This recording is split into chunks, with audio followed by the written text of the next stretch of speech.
अन्न उत्पादन बढ़ाने की होड़ में अत्यधिक रासायनिक उर्वरकों और कीटनाशकों का प्रयोग होने लगा है। इन रसायनों के निरंकुश और असमान प्रयोग से कई प्रकार की समस्याएं उत्पन्न होने लगी हैं तथा कुछ कुप्रभाव भी सामने आए हैं।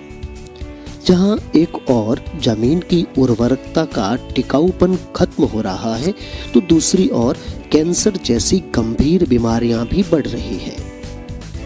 इन समस्याओं के निवारण के लिए आधुनिक जैविक खेती एक उचित विकल्प के रूप में सामने आई है। इस जैविक खेती का महत्वपूर्ण घटक केंचुआ खाद है।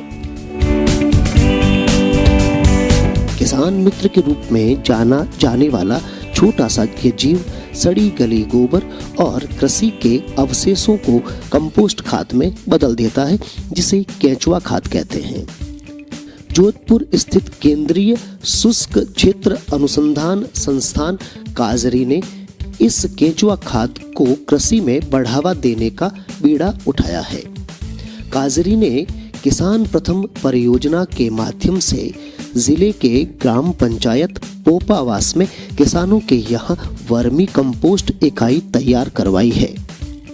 करीब 27 किसानों को प्लास्टिक से निर्मित वर्मी कंपोस्ट बेच दिए गए और आज इनमें खाद भी बनने लगी है। हेलो किसान भाइयों, मेरा नाम अनूप राम है। मैं हुक्मा राम जी का लड़का हूँ। मैं जोधपुर ज़िले के एक छोटे से कस्बे राजवा गांव से बिलोंग करता हूँ और मैं अपने पढ़ाई के साथ साथ अपने पापा की मदद भी करता हूँ, क्योंकि वो एक फार्मर है। तो दरअसल मैं भी एक फार्मर ही हूँ।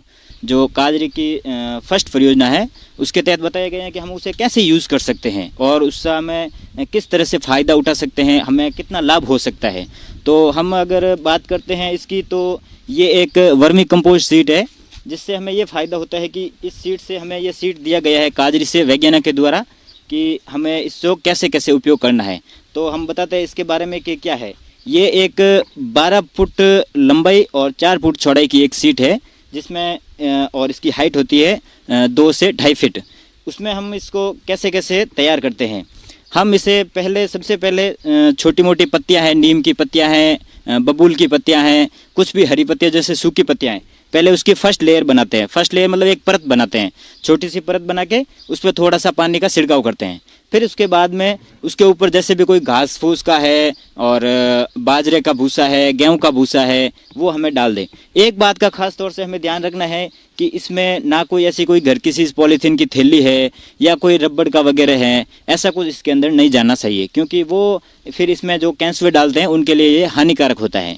तो फिर वो परत बनाने के बाद में अपन को उसमें ऊपर एक देसी गोबर खाद डालनी पड़ती है। गोबर भी ऐसी होनी चाहिए कि जैसे एक गोबर होती है हम जैसे जनरली यूज़ लेते हैं, वो नहीं डालनी है, उसको सड़ा हुआ गोबर यूज़ में लेना है। क्योंकि वो अगर गोबर हम सड़ा हुआ यूज़ में नहीं लेंगे तो उसमें हीट उत्पन्न होती है।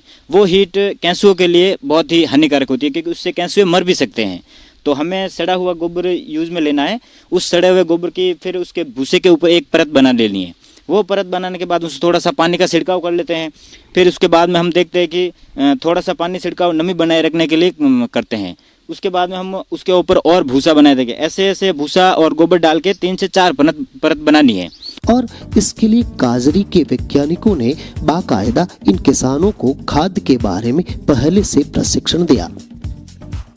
केंचुए कार्बनिक निरर्थक पदार्थों को अपने शरीर के भार से 2 से 3 गुना तक ग्रहण करते हैं तथा इसमें से केवल 5 से 10% अपनी शारीरिक आवश्यकता के लिए प्रयोग करके शेष पदार्थ को अपशिष्ट पदार्थ के रूप में स्थापित कर देते हैं।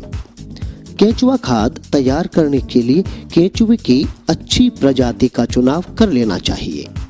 यहाँ की परिस्थितियों के हिसाब से अर्सीनिया फोर्टिडा और यूडिलिस यूजीनी प्रजाति अधिक लाभदायक है। सर्वप्रथम इनको छाया की आवश्यकता होती है। किसानों ने यहाँ घास फूस से अपने वर्मी बेड पर छाया कर रखी है।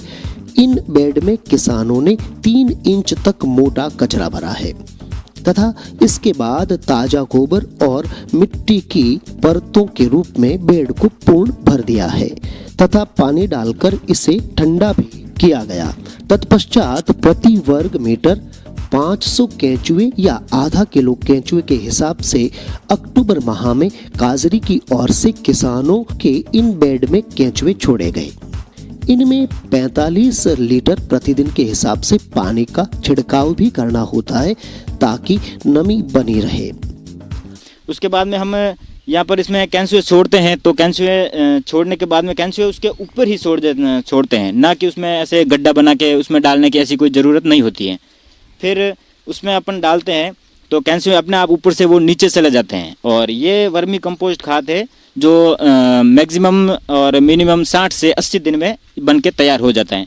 जो अपनी फसल होती है, सब्जी की फसल है, बैंगन है, मिर्ची है, उसमें डालते हैं, बहुत ही लाभदायक होती है।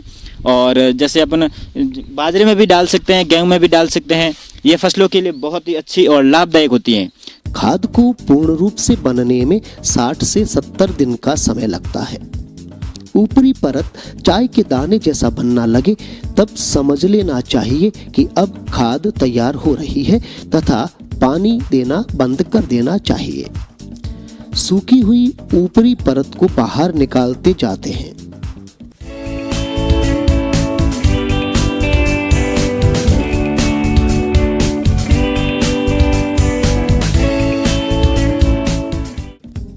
केंचुआ खाद के दौरान कुछ सावधानियां बरतनी चाहिए, जैसे कि क्यारियों में प्रतिदिन 40 से 45 लीटर पानी का छिड़काव करना चाहिए ताकि नमी बनी रहे। अगर दीमक लगने की संभावना हो तो नीम की पत्तियों की परत कर देनी चाहिए। किसी भी प्रकार के रासायनिक कीटनाशकों का प्रयोग नहीं करना चाहिए।